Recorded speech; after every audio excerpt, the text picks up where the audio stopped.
Welcome to the Horseshoe Trail Book Club. I'm Melissa, your host, and I am here with Alex Orellana, who has written a book called Borderline, available on Amazon and other sites. This book had a huge impact on me, and I had the opportunity to speak with the author about the book, and here is what he had to say about the book.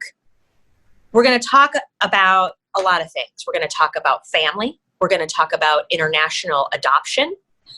We're going to talk about racism, criminal justice. The book itself, well, I don't want to spoil it, but it's about a family that adopts 5 kids from Mexico after a massive earthquake. And it looks at how this young man's siblings adjust to being adopted as children instead of as infants and the impact it has on their life. The book itself spans multiple decades. It includes locations like Madison, Wisconsin, rural Iowa, and Mexico City, Mexico. So let's just get right to the questions. Alex, what is this book about? Well, first of all, thank you for having me on your show. I'm very grateful to be here. And the book is definitely about, like you mentioned before, the time of my life when my parents adopted 5 kids from Mexico after a very destructive earthquake introduced them into my life. Wow. So what's the key message that you want the readers to get when they read your book? So the aftermath of the earthquake was just the beginning. That was actually how my brothers and sisters came to the United States. And then they started to get into a lot of trouble. And from there, there's just a whole bunch of storylines of redemption and forgiveness, and giving people a second chance is also very important, but also mindset. Mindset is, I think, one of the most important takeaways of this book, because in my book, there's 2 characters that go different paths but have the same things happen to them, and it's due to their mindset. One has a positive mindset and one does not, and that ends up changing the entire outcome of their lives. Wow. So you were an only child until the age of 10, and then you suddenly gained 5 siblings. What was it like to be pretty much having your parents to yourself to now having 5 brothers and sisters that didn't speak the same language as you, were adopted from an international location? What was that like for you and for them? And what about cultural differences that they had? Language, did they speak English? Did you have to teach them English? Did you have to help them? It was shocking to say the least. And I still remember the first day that my brothers and sisters came to the United States. They ended up, I took them to my 5th grade class to introduce them to my teacher. And as I was so proud, I'm like, hey, this is my new brother and sister. My sister, whose name is Perla, she started to cry. And she just couldn't take it because it was so overwhelming. A, obviously to be in another country. B, not to understand anything. And just like not have her mom with her. But luckily she had her other brothers and sisters. So that's kind of like a macro analogy of how it was for all of us, because I didn't realize it, but later on it was hard for me too, because I was used to having everything to myself, and then not only did I have to share my things, I shared my parents, but then over time we both started to learn each other's languages. Like, instead of using my parents as translators, we were able to, like, just through body language, and even then from learning vocabulary, able to communicate, and things got a little bit easier. So you have 2 main characters in this book, Carla and Jose, and they have sort of parallel lives, like you said. One of them approaches challenges with a great sense of optimism, and the other one does not. What do you think that comes from? I think it's a good question. I think really it's like a cyclical thing. So when bad things start happening to you and you have this negative energy and negative mindset, you attract that. And then it just kind of compounds. And I think that's kind of what happened in the situation with my brother.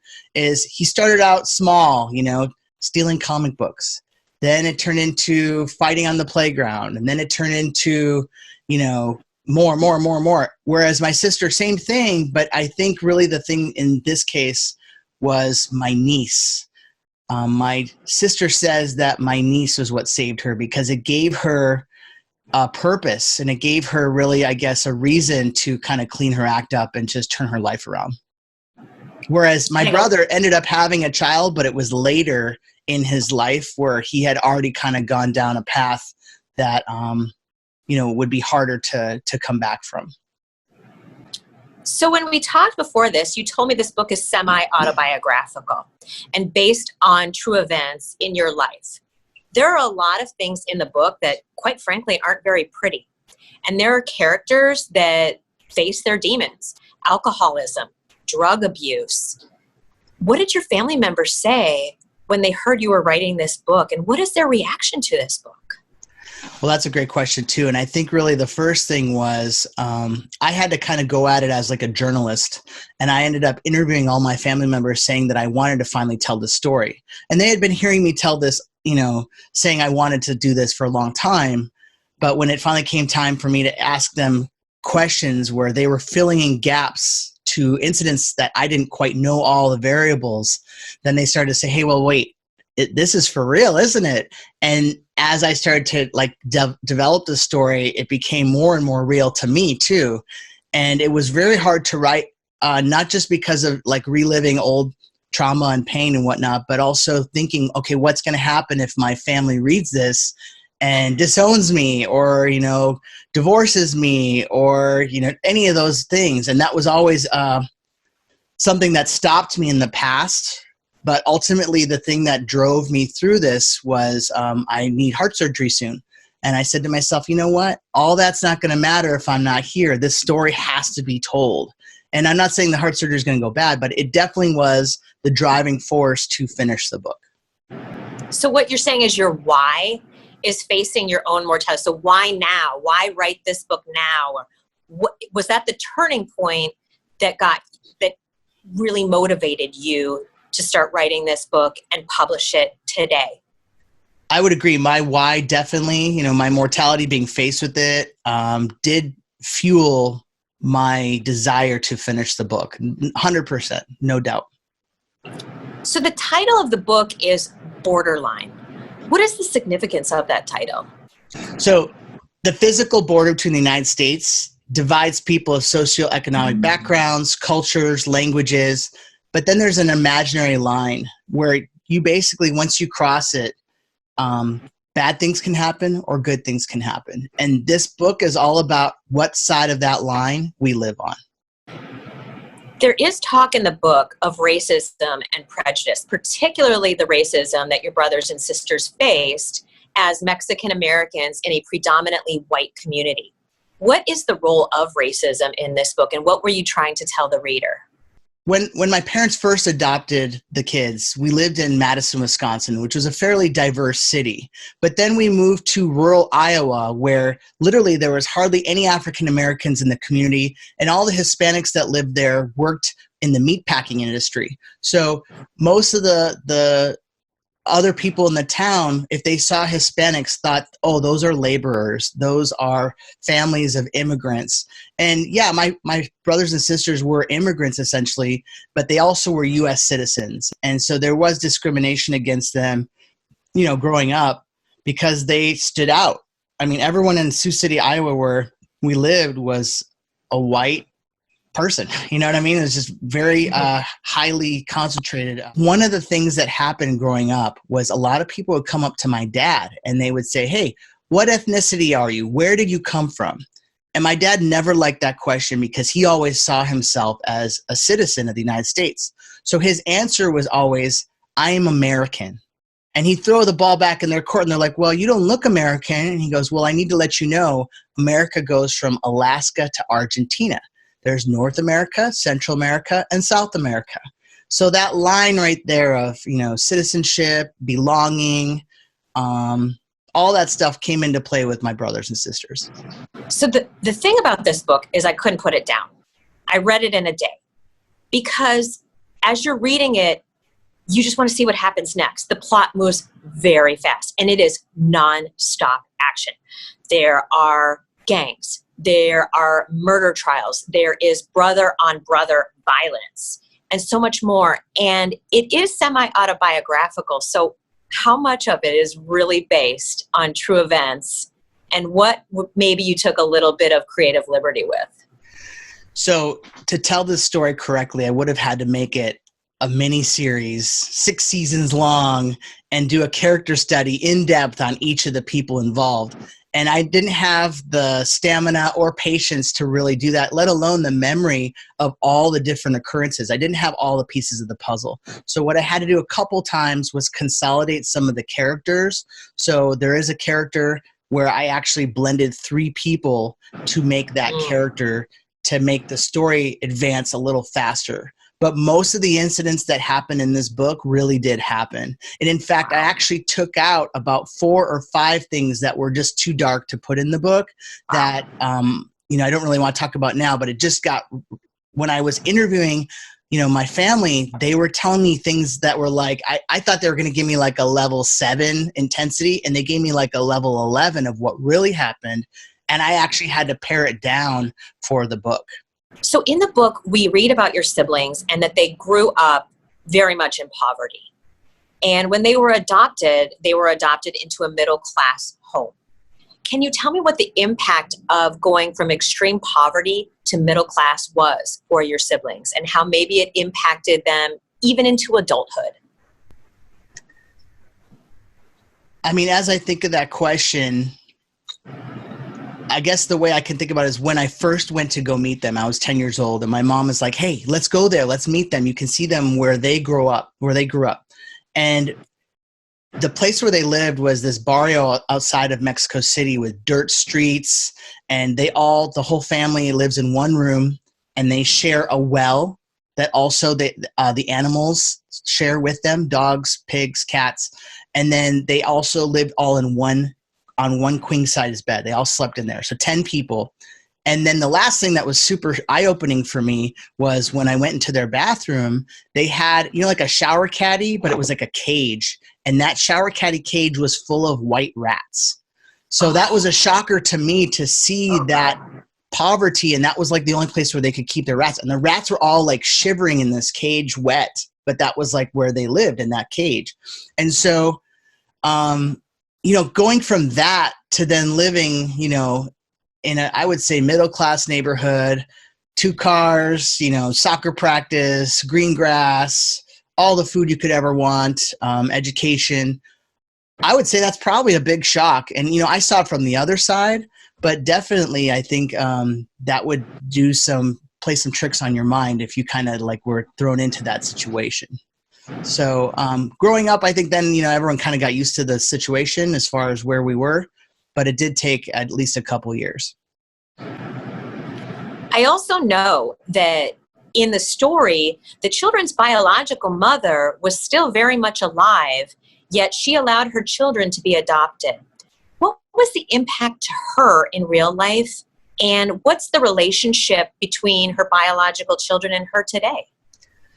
The biological mother of my brothers and sisters is still alive. And I can't imagine, being a parent myself, how hard it would be to give up not 1, not 2, but all of your kids, being 4 total, and literally going from having a full house to complete emptiness overnight.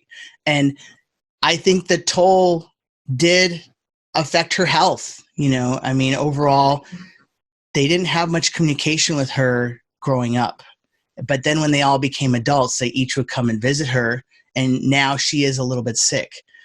But I can't imagine how much strength it must have taken, how much courage to actually want her kids to have a better life and to sacrifice that so that her kids could have a better life. And that decision not only affected her kids, but her grandkids, and it affected myself and my parents and many other people that we've interacted with. So that one decision actually affected probably dozens of people, if not more, down the road. So in this book, you tackle topics like international adoption, immigration, and criminal justice. Currently, immigration is kind of a hot topic issue in our political climate, particularly immigration south of the United States border. What do you think what type of impact would you like this book to have regarding the discussion and debate on this topic? Well, I was in a coffee shop just 2 days ago, and I asked a woman to videotape me autographing a book. And she then, of course, says, well, what's the book about? And I tell her, And she ends up then talking to me for a whole hour about her immigration story. And it was very similar to the book, which was really eye-opening to me because, once again, you can't tell the pain people go through, but she also had an equally painful story of how her mother immigrated to the United States and left her and her siblings behind for 5 years just so the mother could raise enough money for the family to immigrate to the United States.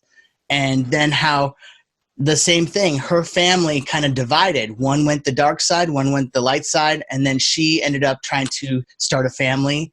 And even now she had a disconnect between her brother who was in jail and in trouble and homeless. So, I mean, that was eye-opening to me because, this is a story that I never wanted to tell. But once I started telling it to people, I started realizing that I wasn't alone and that there are a lot of immigration stories that are very inspiring. And in this political climate, it is, I think, important to embrace diversity, embrace different cultures.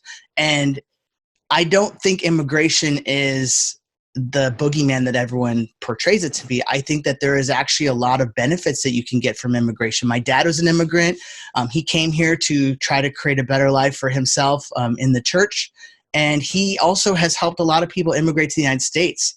And I'm hoping that the next administration will once again embrace some of the policies of other administrations that have embraced diversity and immigration, because it's very important. And this story does tackle a lot of those issues. So I think people who read it might get a perspective that they may not have otherwise had. So in the book, there's a lot of discussion of second chances. So the character Christian, who is based upon you, has a heart attack at a very young age in the book, has heart surgery, recovers, and has a second chance in life. The character Carla has a second chance in life after going through the criminal justice system. Your father, in his use of alcohol, also stops drinking and has a second chance in life. So second chances in life seem to be a key theme in this book. What were you trying to portray to the reader regarding second chances? Well, like every story that's inspiring, you can't, your power comes from your pain. And if you can't, go through that struggle and pain first, most of the audience doesn't have a perspective on it because they're like, that's nothing. You overcame nothing. But really, I think whatever pain you have, if you can embrace that and then try to turn your life around, even though it may be insurmountable at first, that's where your true power comes from. And ultimately, I want people to know that you can face any adversity and still have a second chance. You can face pretty much anything life throws at you. You just got to persist. And even the writing of this book was an exercise in that. In our pre-interview when we spoke, you told me you have 2 young daughters. I too am a parent. I probably wouldn't let my 6-year-old son read this book, but I think later on in life, I probably would want him to read this book just as a learning experience. However, I didn't write the book based upon me. So as your daughter's father, are you going to let them read this book? And if so, at what age? And what kind of discussion are you going to have with your girls regarding the book? So the other day I caught my 8-year-old reading the book, and she had just grabbed it and was looking at it while I was doing something. And then I came back and I'm like, oh crap. And I looked at the page she was on. And of course that was like one of the worst pages she could have ever been on. And I was like, oh my God, how am I going to explain this? And ultimately, I was just really grateful that I changed all the names in the book, because she was like, who's this person? Who's that person? And I'm like, I'm not telling you. And she's like, I need to know. And I said, no. I go, here's the deal. I go, this book is important for you to read, but not right now. You're too young to understand all the things that happen in this book, but I did write it for you, but you can't read it right now. And so my fear, it's not really a fear, I guess, but at any time, my daughter, the older one, could get on Amazon and buy it, or she could have her friend buy it and she could read it at school. So that is a reality that I've had to kind of come to terms with. I've had to come to terms with my wife reading it. And actually, even my nieces and nephews have purchased the book and read it, and their mother is involved in the story, So the baby mama of my brother who's in the story is also alive. She's not dead as in the book, but once like I said, she's consolidated 3 characters in one. She got the book. So it was just a little crazy. It's going to happen. People are going to read it. I can't stop that. But at the same time, I purposely released it so I could get past the pain of my past. And that's the thing, is writing a book, particularly something that's autobiographical, I imagine is emotionally draining and could impact your mental health. And then putting it out there for the public to read. What impact has that had on you emotionally? I mean, so I guess to kind of paint the picture a little bit better, like, you know, I find out that I potentially need heart surgery. I'm 1 centimeter away from needing it, right? And I'm having problems with my job. I actually left my job. And so economically, I'm not, you know, doing what I need to do. And then like it got to the point like where we ran out of gas on the side of the road, and I barely got to the side of the road, and my daughter was in the car with me, and just all this shit hit the fan. And I was in the middle of writing this book, and at one point, and I don't know if I want to put this in the interview, but at one point I just was like, should I just open this door and walk that way? And for a millisecond, I had that thought, and I just said, you know what? No, like I got to finish this book. I got to be there for my kids. This challenge will pass. I just have to have the patience and persistence and the faith that things will get better. And they did. But there was definitely dark times writing this book that was rough. You know, I won't lie. So what message do you want your readers to get, since this was such an emotionally draining experience for you and probably your family? What do you want your reader to get out of this book? I think really, once again, hope, you know, that you can have your situation, no matter how bad it is, you can overcome it. That if you have faith and if you have a strong mindset, you can make things happen no matter what. Talking to other people is very important too. Like my sister, who I thought was going to have major problems with this book, actually was one of my cheerleaders on the project. And I didn't understand why, but at the same time, I was grateful for it. And, you know, even yesterday, like my wife, I told her, I said, hey, the money I make from this book, I want to give you some of that money, you know, because I haven't been earning that much. And she goes, no, you earn that money. And that was pretty rough. I was like, dang. So just, you know, once again, like, if anything, it'll inspire me to help other people tell their story too, which is, I think, important because, you know, a lot of people are scared to do that.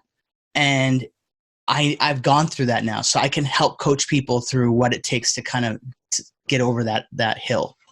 I think you're right. Everybody does have a story to tell. And this one is an incredible story. And I have to tell you that when I read it, there were points where I was very emotionally impacted and very sad. And I don't want to spoil the book for the reader, but there are secondary characters. So there's Jose and Carla, who are our main characters, but there are secondary characters that are impacted by their choices and their behavior. And what are other people saying about this? Are they as emotionally impacted as I was reading this book? Well, you know, people that I grew up with are messaging me and they're like, oh my God, like I thought you had it all together growing up. You seem to have like the perfect family.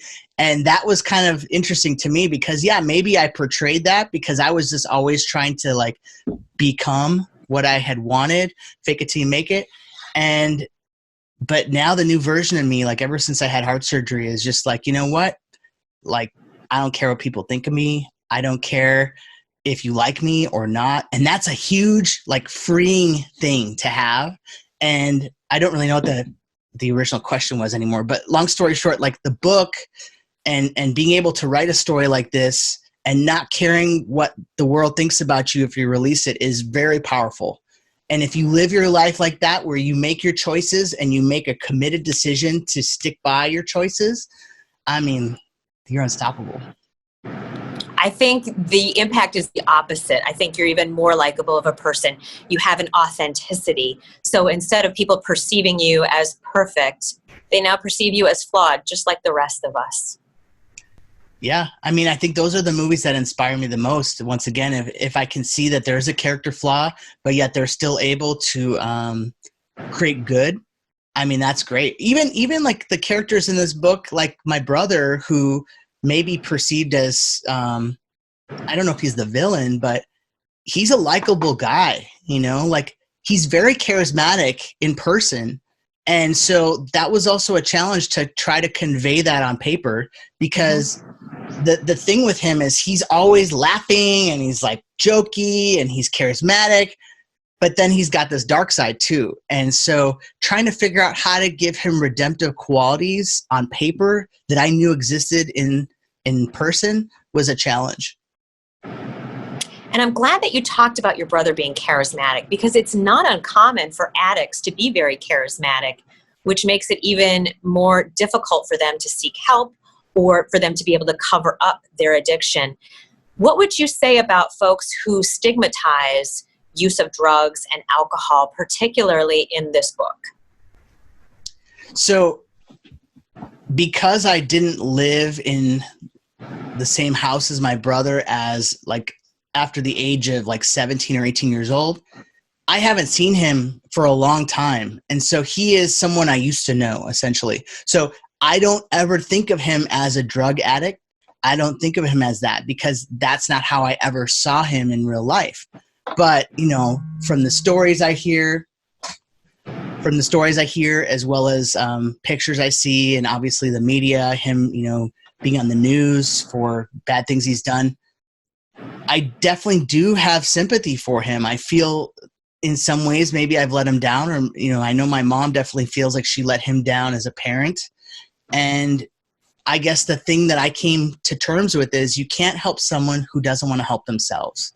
And as far as stigma goes, I guess I don't care about that stuff. Like once again, like if I worried about that, I wouldn't have written this book. If I cared about what people thought of my brother or even myself, I would have probably kept this, once again, never written. So in the book, you talk about international adoption.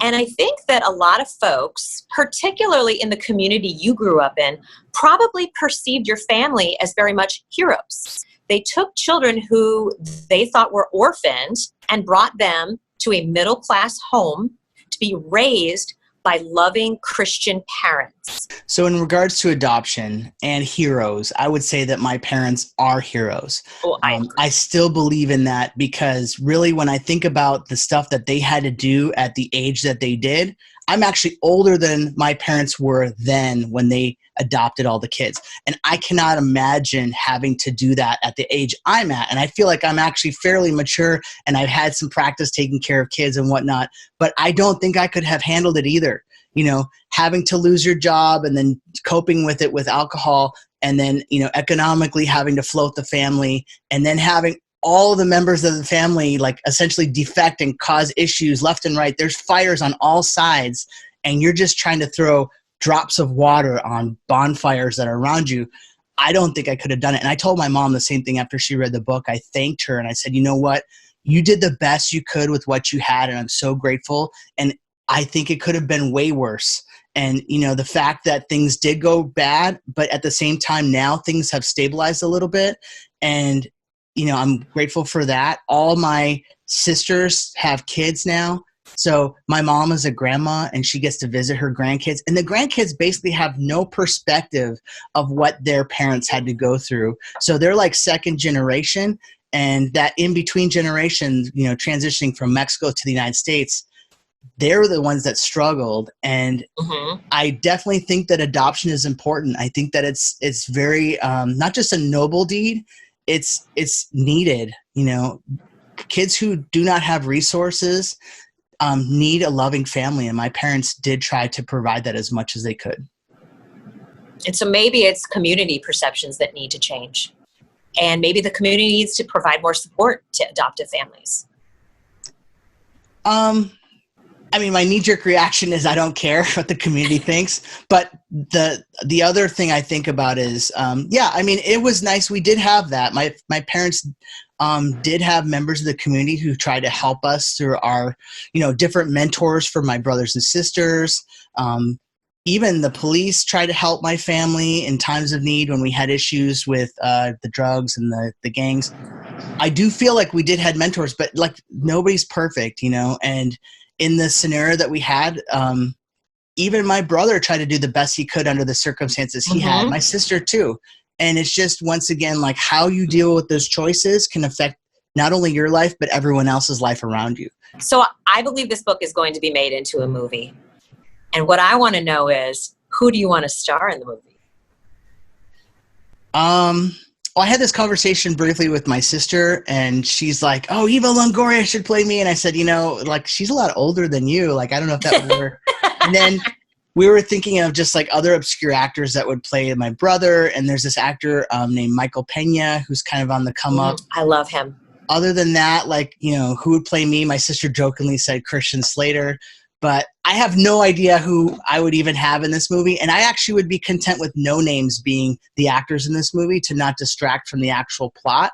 And I don't, once again, need it to be like this star-driven vehicle, because I think the dynamics between the characters would be really enough to tell the story and make it relatable. So I purchased your book. I purchased the physical book off of Amazon. I saw there's also an option to purchase it as a Kindle on Amazon. And now I hear it's available in some libraries. Can you elaborate on that, please? Yeah, so every day it's really cool. I look at the dashboard and the reports of how many sales we have, and I definitely was very surprised at the demand, which is really cool. So yeah, Amazon, it's available there. If you just look up the name Borderline and then my name, Alex Orellana, maybe you could put the graphic on the bottom. But now that it's in libraries, that's a whole nother animal that I never would have even thought of, because it allows people to be able to read it. And I even told the person who submitted it to the library, I said, "Don't you think my book is a little too like rated R to be in a library?" And she's like, "No, there's swear words in books." And I just thought that was funny. I was like, all right, cool. So then that caused me to actually have meetings with libraries in LA to try to see what it would take to have the book in libraries here. So that kind of sparked a little fire in me to kind of see how I could share this book in different ways. So it sounds like if it's not available in our local library, we should ask our local librarians to stock your book. Hell yeah. So what do you hope your reader takes away from this book after they just finish it? I think I'm going to ask a question to you. What did you take away from it? Because I kind of want to hear your thoughts. I have a great amount of sympathy for the characters. I can't say I have empathy because my life experiences were very different. As a mother, reading about the children was very emotional. And even the characters, the villain character, you will, I didn't really see him as a villain. I saw him, I guess, as an addict, and I have known addicts before. And I also looked at Carla. She joined the military, and she got that structure much like a prison. And I think it's very interesting that these strong structures like prison and the military are so useful to people that had childhood trauma. It really made me think about the impact childhood trauma has even into adulthood. It made me think about the criminal justice system. Are we treating prisons like drug rehabs and mental health institutions? Are we ensuring that prisoners are getting the mental health resources they need so that they get out of prison and they stay out of prison? I think about the mother that gave up her children because she loved them so much, and how much that absolutely broke my heart. I think about your mother in the book and how she was the rock of the family, and how I could relate to that sometimes we mothers have to just keep everything together. And that was just absolutely amazing to me. It was a beautiful story and showed great humanity. And yes, the characters were flawed, and there were things that people did that were bad, but it never made me think that they were evil people. It made me think they didn't always make the best choices, but I could understand maybe why they made those choices because of the life circumstances that they had. Damn. Like, I am so glad that I got to hear you say that, because you, as the audience, having, more of an objective viewpoint as a reader. Yeah, I know. You're right. I'm an outsider. Yes. I really feel like you hit it right on the nail on the head. And even some of the things that you kind of came up with were maybe not intended outcomes that I perceived that the audience would get. But I'm really grateful that you just said that, because, yeah, there are no bad guys really in this story, other than maybe the guy who got my brother started in the whole thing. But even then, but maybe he had a family to support. Maybe he faced prejudice, and maybe he had to send money back somewhere, and he was in utter desperation. And I did do some studying about the drug trade and the interstate system, and how, you know, it goes right up to Winnipeg, the interstate system from Sioux City. Yeah. And look, there is a demand for it, and somebody is going to supply it. And I think it's not, look, if the drug issue was something easy to solve, it would have been solved by now.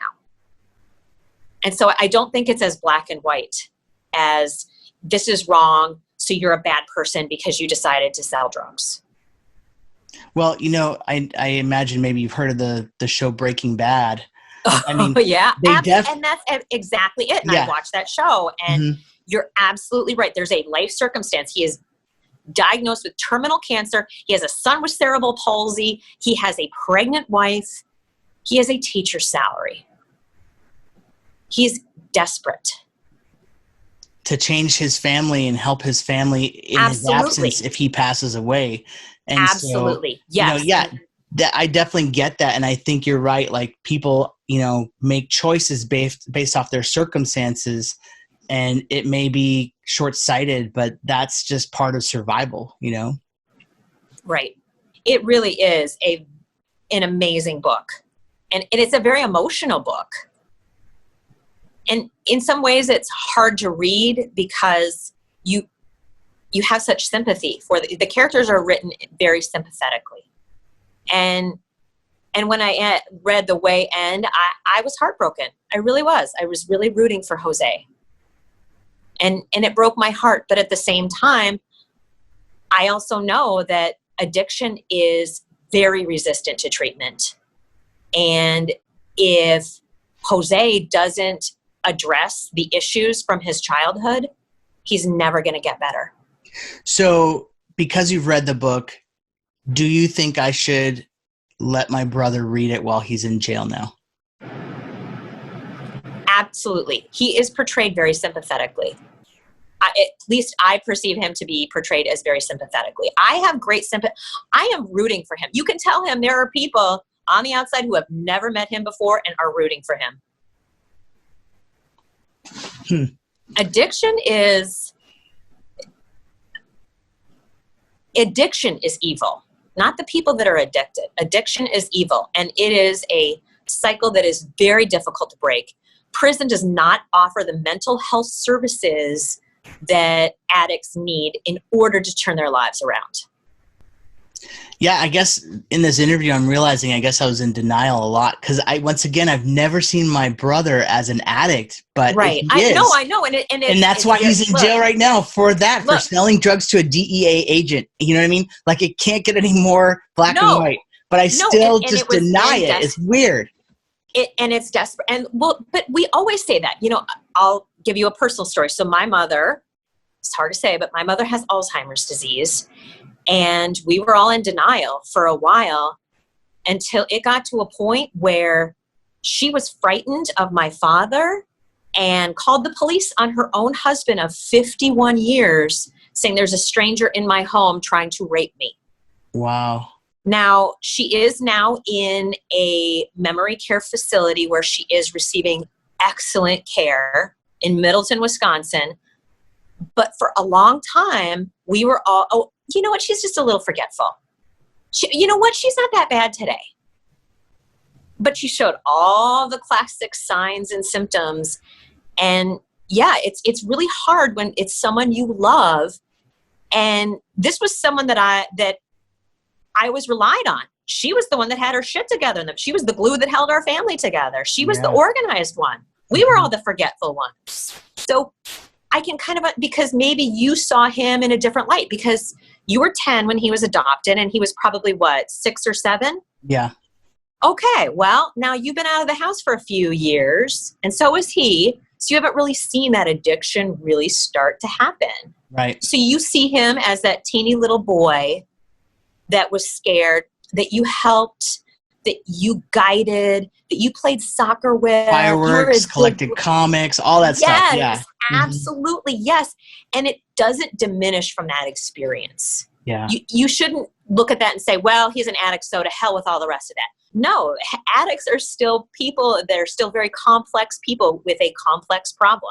It's interesting to hear. And that's the thing is you your separate perspective. It's very interesting. And I guess maybe it's all the, counseling that I've received about my mother and how you separate the person from the disease. And it's a disease of the brain. And so we can't see it. And there's a stigma to it. When you say you have heart disease, people are like, and it's genetic. So it wasn't even because you ate fatty foods. Oh, you poor thing. That's horrible. And you garner a lot of sympathy from people. But unfortunately, people view addiction as a character flaw instead of a disease. Self-imposed. Yes, exactly. Not a victim of circumstance. Self-imposed. Right. And maybe it started that way. But if you look at addiction, every single solitary addict had trauma somewhere in their life. Yeah, and I think how many times did your poor brother have trauma? And it's like, holy shit. Yeah, I mean, that's how he coped with it, I bet. That's how he was able to escape. He self-medicated because he probably had flashbacks of what happened, and he used illegal drugs to self-medicate. Hopefully, he will find a healthier way once he's out of prison. He will hopefully see a psychologist and maybe a psychiatrist, get medication, maybe he has PTSD, maybe get properly medicated and go to therapy and learn how to cope with the disease of, any mental illness that he might have. Right. Yeah, I mean, that's my hope. And if I don't know if this book would be the catalyst for that. I think if anything, the thing that's keeping him in positive spirits is his son. So my goal is hopefully like down the road. In fact, I want to tell you this. I got to a sticking point in the book where I was like, I don't know how to end this. I can't wrap this up all beautifully because there's still a lot of like loose ends. And I called him while he was in jail and I just said, hey, if I could end this story in any way you want, just pretend that you could decide how would you recommend I do it? And he's like, I don't know, this is your story. And I said, well, I know that the relationship you have with your son is very important. What do you want him to know? And he said, I may not be a good father to you. You may not even see me as your father, but I do hope that one day we can be friends. And that was a really powerful thing that he said, because I then wrote that in the book, and I had it where he, at least fictitiously, is able to tell his son, I love you, and I really hope that we can one day be friends. And in the book, there's a little bit of romanticizing because they actually do get to kind of have that conversation. But hopefully down the road, my brother and his son will get to have that. And even though I felt like it might be hard for my brother's son to read this book, that maybe I don't know if it's still good for him to read because, once again, I combined a couple characters. But either way, the outcome is I hope that my brother and his son can reconcile and have a relationship. And I hope that your brother's son is talking to a counselor or a therapist, because that's got to be traumatic for a child too, to have your biological father in prison. I would say, I don't really know the answer to that, but yeah, I agree. It's incredibly heartbreaking, but at the same time, your sister's story is very heartwarming, and she shows a lot of grit. How so? Strength. Yeah. How so? They talk a lot in society about grit and the importance of it, and just regardless of difficult circumstances, continuing to persevere. And that is something Carla does.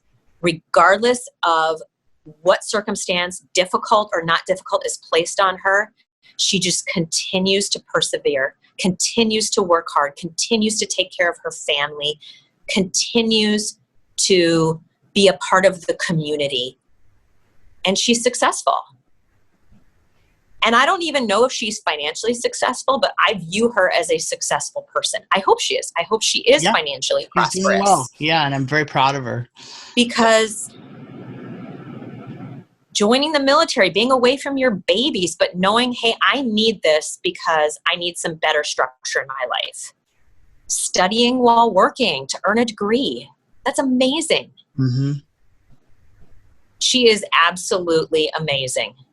So are there any other questions that you have about the book or anything that you wanted to know? When are you making it into a movie? And you know what? I think it actually could be a fabulous miniseries because I'm not going to lie, I am so curious about the story of your parents. I think it would be really fascinating and kind of romantic. You know, like kind of two different worlds come together. Your mom's a Midwestern gal, right? Yeah. How did a Midwestern gal meet, you know, an immigrant from El Salvador? You know, and also El Salvador is a very, very Catholic country. But your dad's a Lutheran pastor. Like, how did that happen? I will tell you, Salvadorians, they're going to think the same thing. How the hell did this guy become a Lutheran pastor? Yeah, that's funny. That's got to be absolutely fascinating, that kind of background. And then his brother lived in Mexico. So how did that all happen? The background story of your parents would be really, really fascinating. So the funny thing there's two things I want to tell you. One is I have no idea about my dad's past. He never talks about it. We would ask him and he would just shut his mouth. Oh my. And so he was always a man of mystery, and then occasionally growing up, he'd throw us a bone, like one little story, how he's like in an airplane crop dusting, part of the US military, whatever, like what, and marching with Martin Luther King for equality, and wow. helping migrant farmers achieve, rights and all that stuff. So he has all these different stories. But the other thing I was going to tell you is to really kind of research this book. My mom recommended, she's like, you need to watch the show This Is Us. And she said that is like the template of kind of what happened in our family, or even the movie Lion. So those two pieces of, art kind of inspired this book too. Have you seen the movie Lion? No, now I want to see it. The movie Lion is about two boys, brothers. They go out, they live in poverty, and they go play in the neighboring area. And then the older brother disappears and the younger brother gets stuck on a train and they never see each other again. And so the little boy ends up getting adopted and he has flashbacks as an adult about that day. And he always feels like his brother left him. And then he has this desire to kind of find his family, but he can't remember anything about his family. So the mother in the story is like my mom. It's actually Nicole Kidman in the movie, but she's trying to show the boy that he's loved and that, she'll help him find his biological parents, but she just wants him to know, you are always loved. And that really resonated with me. That was crazy. And then This Is Us, I think also deals with adoption, but then also a whole ensemble of characters that each have their own baggage and how yet regardless, they still love each other and they, in the end, they're still a family. So, yeah, it was interesting. That's amazing. It's so true. So thank you, Alex, for sharing your story. I know this is a story that you were very hesitant to tell. So I want you to know how much I appreciate it and the impact that it had on me personally. And I know that others who read it will have an impact on them as well. Well, thank you too. I really appreciate being able to talk about the book, and I think you have a future in hosting. Well, I appreciate the compliment. Now, for all of you, do not forget, the book is called Borderline by Alex Orellana, and you can get it on Amazon.com in the physical copy. You can also get it as a Kindle or go to your local library, and if they don't stock it, please ask the local librarian to stock it for you. Thank you so much. Take care. Bye. Bye.